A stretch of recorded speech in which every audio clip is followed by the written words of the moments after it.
Good evening, you're watching Estuary News, I'm Hugh.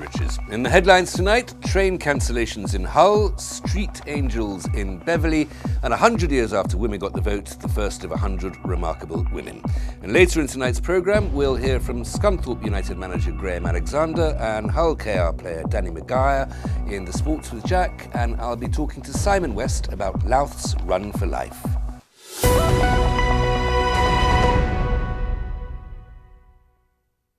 Police have released this e-fit of a man they would like to speak to following a robbery in Hull. It happened on the 8th of December around 9:30 p.m. when a man was walking with a friend on Goddard Avenue and was approached by two men. They spoke to the victim before assaulting him and taking money. Police hope the e-fit will jog people's memory and help trace the man. If it does, please call 101. Several trains have been cancelled by Hull Trains today. The services between Hull and London King's Cross were affected by a broken-down train. Hull Trains are advising passengers to check their website for service updates before travelling. The Beverley Street Angels are calling for volunteers. The group provides nighttime care on the streets for people out on the lash. They provide first aid and bottles of water. They patrol on Saturday nights from 10 p.m. until 3 in the morning. Richard Bradbury of the Angels explains what kind of work potential volunteers can expect. Essentially, we go out on Saturday night between 10 and 3 a.m. and we ensure that the streets are safe for all the those who want to enjoy the nightlife. Essentially, we have about 15 people who volunteer currently, and we go out in teams of 5 each week, which means that there is a shortfall, or people have to double up through the month. So we're aiming for about 20 people so that we can be out every week with a consistent team. Sometimes we're not able to do the Saturday night, and so one's concern is always for those who are vulnerable on the nights that we've missed. So we'd rather be able to fulfil every week if we can. Well, the early evening part of it is just ensuring the streets are safe, clear from glass and bottles and cans and so forth.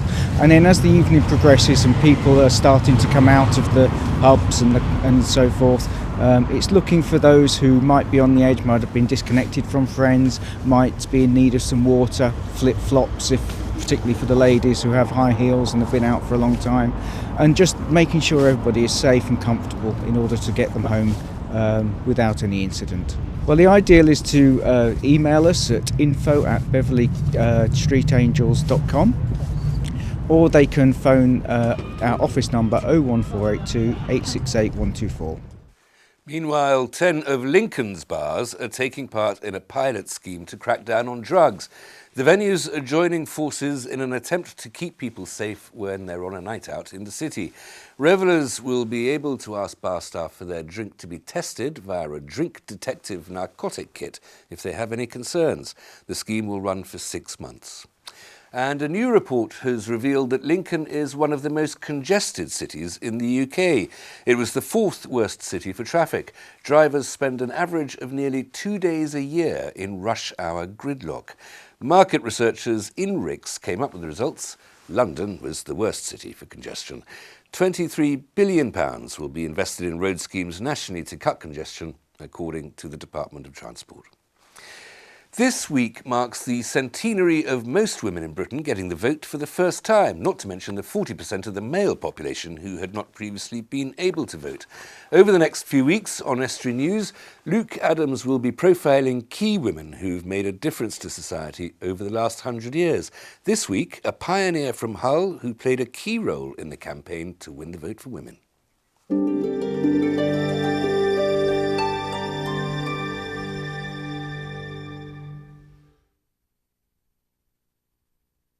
This week marks 100 years since some women in Britain were given the right to vote. The Representation of People Act 1918 enabled women over the age of 30 to be eligible. However, it only applied to women who were married or those who owned their own land. It added 8.5 million to the electoral roll. And here in Hull, there was one woman who campaigned for better rights for women.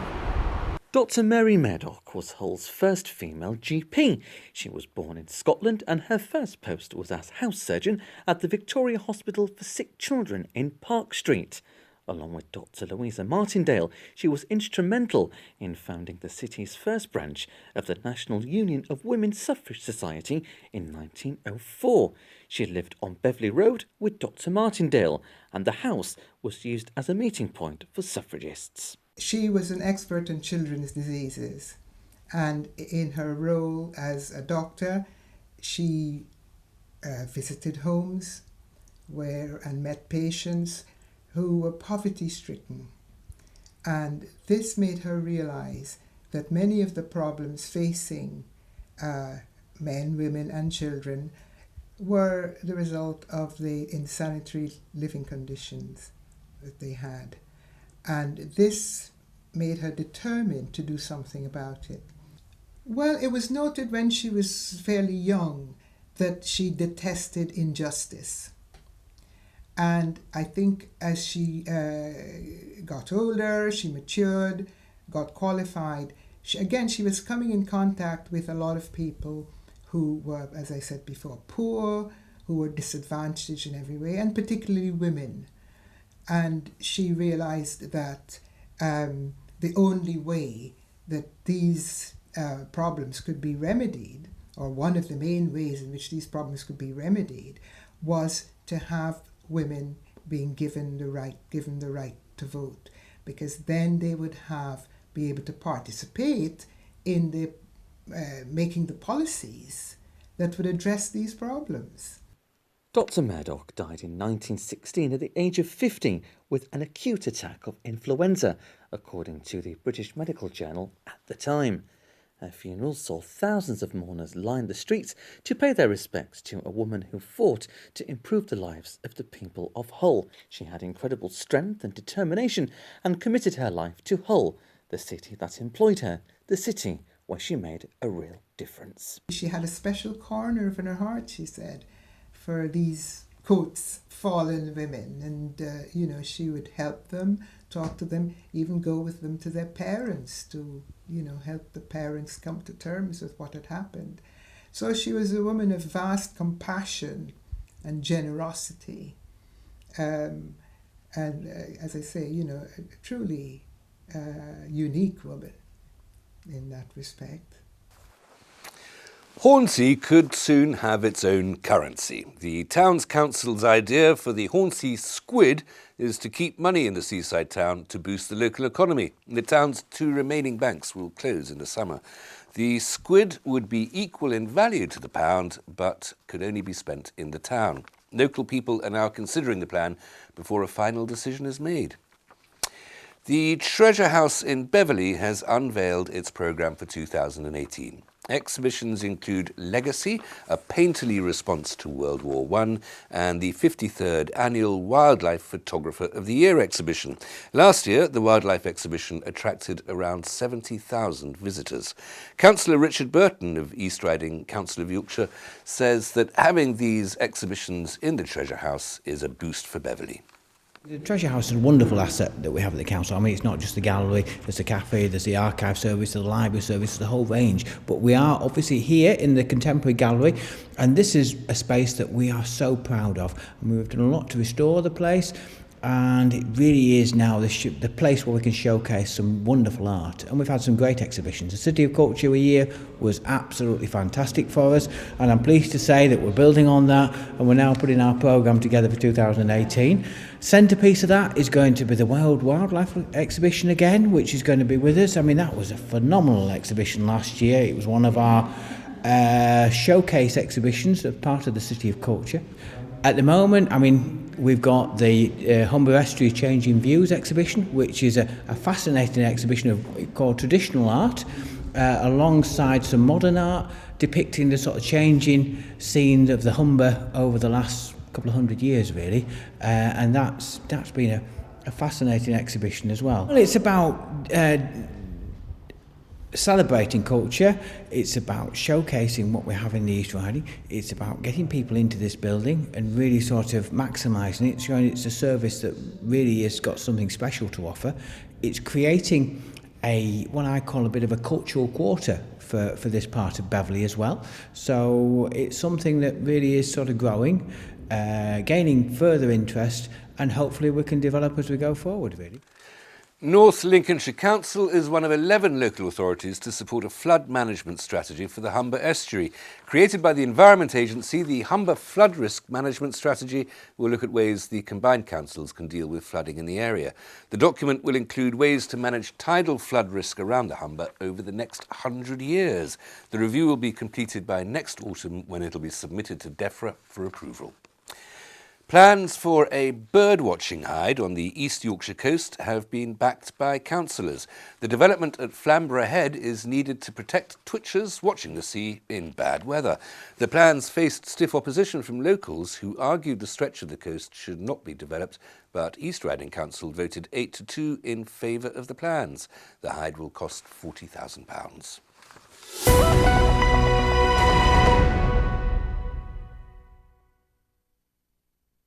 Join me after the break. Jack will be bringing us the thoughts of both Scunthorpe United manager Graham Alexander and Hull KR player Danny Maguire in the sports news.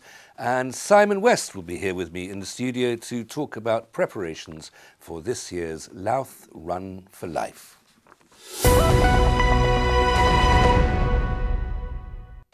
Welcome back. You're watching Estuary News. Still to come tonight, Jack brings us interviews with Scunthorpe United manager Graham Alexander and Hull KR player Danny Maguire in the sport.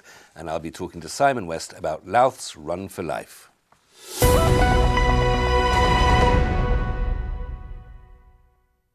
Hull is soon to have its own farmers' market. It'll be a monthly event in Trinity Square starting in April, and it'll have approximately 40 stallholders. It's been managed by Hull Bid, which hopes it'll boost the local economy. Willoughby's post office has reopened. It closed last year after the postmaster resigned. Business owner Wendy Shepherdson agreed to take it on for the local community. It's now in the Wishes gift shop in the square. Wool has been used to recreate one of Hull's most exotic historical attractions. Hull History Centre has reproduced animals from the Springbank Zoological Gardens through crochet and knitting.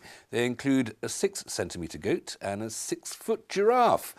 Visitors can pick up a trail map to be guided round the centre in search of some of the animals that have escaped their enclosures. They'll also be able to take home some of the animals as part of a charity auction. The Zoological Gardens closed to the public in 1861.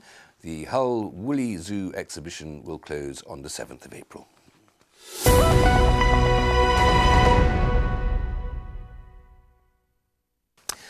Louth's Run for Life is returning for its 13th year, and I'm joined now by Simon West to tell me how people can take part and how well it's going. Simon, welcome. Thanks very much for coming in. No problem. 13th year. It seems only yesterday that it first started out. It does. It just seems to be going from strength to strength. And last year we raised £46,000, taking our total to £362,000, which isn't bad for little old Louth. And a very high proportion of that for 1 year, that last year. Absolutely. It's our second highest total that we've raised in a year. And we're hoping to beat that this year. And what are you raising money for? It's for Cancer Research UK. And it's actively going to research to try and help. If people want to run it this year, I assume that you're not going to be running it in the dark, bleak winds of February. No, we try and pick a sunny day. It's on Sunday the 24th of June. It's always the last Sunday in June, and so far it's always been good weather, and we're hoping again it will be this year. If people want to take part, how should they get in touch? There's entry forms all over Louth in a lot of the shops, a poster which Hugh has in his hand there. Which, well, you're allowed to crib. Absolutely. It's not an exam. Yes, there's posters which will be all over Louth and Grimsby and surrounding areas. You can sign up online at active.com, and if you search for Louth Cancer Research, it'll take you to the signing up site. It's £10 for adults and £5 for children. There are 3 events on the day. The first one is at 10 o'clock, which is for under 12s.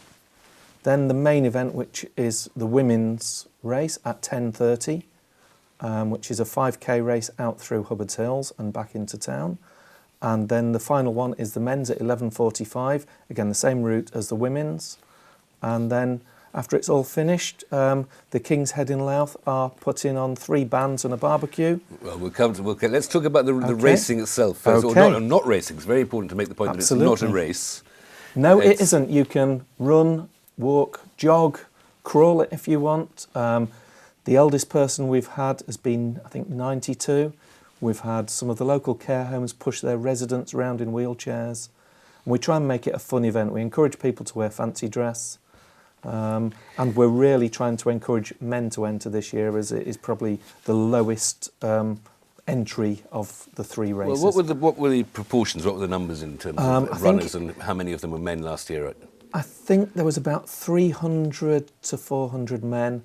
I think about 800 women and 300 to 400 children. Why are the men of Louth so unathletic? I can't really talk about that. I think because the race started as a women's event way back in 2006, then the numbers have always been higher. We are looking at ways to try and encourage that, but we do actively encourage that, especially with the news recently of prostate cancer causing more deaths than breast cancer does. So it's something we're trying to push that point over. But not to suggest that men wouldn't want to be raising money for breast no, cancer, absolutely. or women would be raising money for prostate cancer. It's just something that is probably more in tune with men, and probably that we can just encourage them to. How long is the course, the adult course? The adult course is 5k, which is 3.1 miles, but it goes out through some picturesque scenery. So even if you took that in a gentle stroll, it would probably be less than an hour's walk. Most people can walk it in an hour. I think the longest, we had somebody do it on crutches last year, and it took them an hour and 20 minutes. There must have been a certain amount of response when that person came home. It's probably the loudest cheer that I've heard in the whole 12, 13 years. And this is the most beautiful place to run and walk through. I mean, it's down the west side of Louth, It that is, lovely yes. Georgian landscape, and then through Hubbard's Hills. Yes, normally the river is quite gentle at that time of the year, so it's nice and picturesque, and it's not too hot at that time of the day, so you can enjoy it. And then you mentioned there's a bit of a party afterwards in Market Square, the King's Head. Yeah, we encourage everybody to go to the King's Head. They put on 3 bands for us, a barbecue, and all the money's raised there add to our total. It's a logistical nightmare. You've got to close roads. You've had various people sponsoring and helping you. Do you want to mention them very quickly? We have Lavelle's estate agents in Louth. We use them as our headquarters on the day, but they also sponsor our medals. And Bateman's Brewery. Bateman's Brewery sponsor our numbers. And I think that's all we can mention, Simon. Okay. Thanks very much. Thanks thank for coming in. Here's Jack with all the sports news.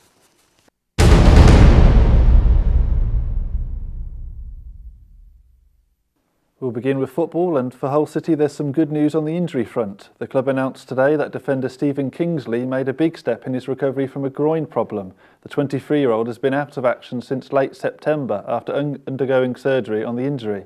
Tigers head coach Nigel Adkins was delighted with the news of Kingsley's progress. He said, "Stephen started training today and that's great news for him, having been out for so long. Hopefully he'll come through okay. There's no suggestion to say he won't. And for me, it's like having a new signing. We'll see how he goes. He's been doing a lot of work with the rehab boys and that's been very good. We'll plot his progress from here and ultimately he's a good player." Meanwhile, in League One, Scunthorpe United have had their own problems with injuries in recent weeks. Several first-team players have endured spells on the sidelines, including #1 goalkeeper Matt Gilks and captain Rory McArdle. Since the start of December, the Iron have won 4, drawn 4 and lost 5 of their last 13 league and cup games. Manager Graham Alexander puts this recent inconsistency down to the injuries his side have suffered. Our results when we had a fully fit squad early in the season were fantastic. It's only since we've lost Gilks, McArdle, Bishop, Ojo, Novak, Clark in the last 10, 11 games. I think the results have been up and down. If we can get the majority of these boys fit and keep them fit, and then we know what a strong team we've got, and we'll see if there's no guarantees about players' fitness, but we work extremely hard. The players work extremely hard, and they have to do the right things off the pitch as well to make sure they're ready for that. But we know that I look at the squad what we've got now. After the transfer window, and when it's fully fit, it's certainly good enough to win a lot of games. On to League Two now, and it's not just Hull City and Scunthorpe that are having to deal with injury layoffs. Grimsby Town have announced that veteran defender Danny Collins is to face 2 weeks out of action with concussion. The 37-year-old centre-back sustained the injury after colliding with a player whilst defending a corner against Cheltenham Town over the weekend.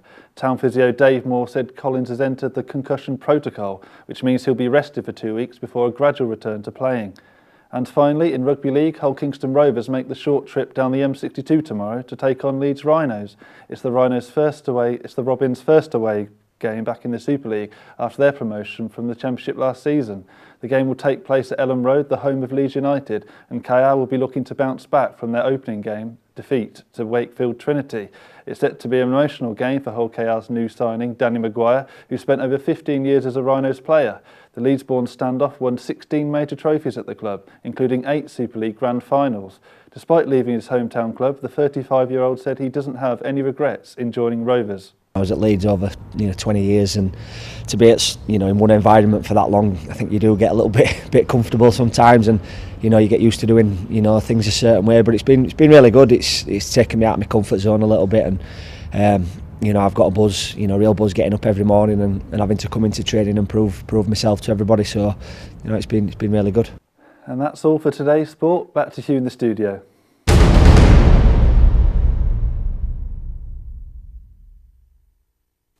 Thank you, Jack. That's it for tonight. My thanks to Simon West. Don't forget, that's the Louth Run for Life on the 24th of June 2018. If you'd like to get in touch with us, details appear below me. Estuary TV on the Facebook, at Estuary TV on Twitter, news at Estuary TV, or phone Grimsby 01472315553, or you can write to us at Estuary TV, Nuns Corner, Laceby Road, Grimsby, North East Lincolnshire, DN34 5BQ. Good evening.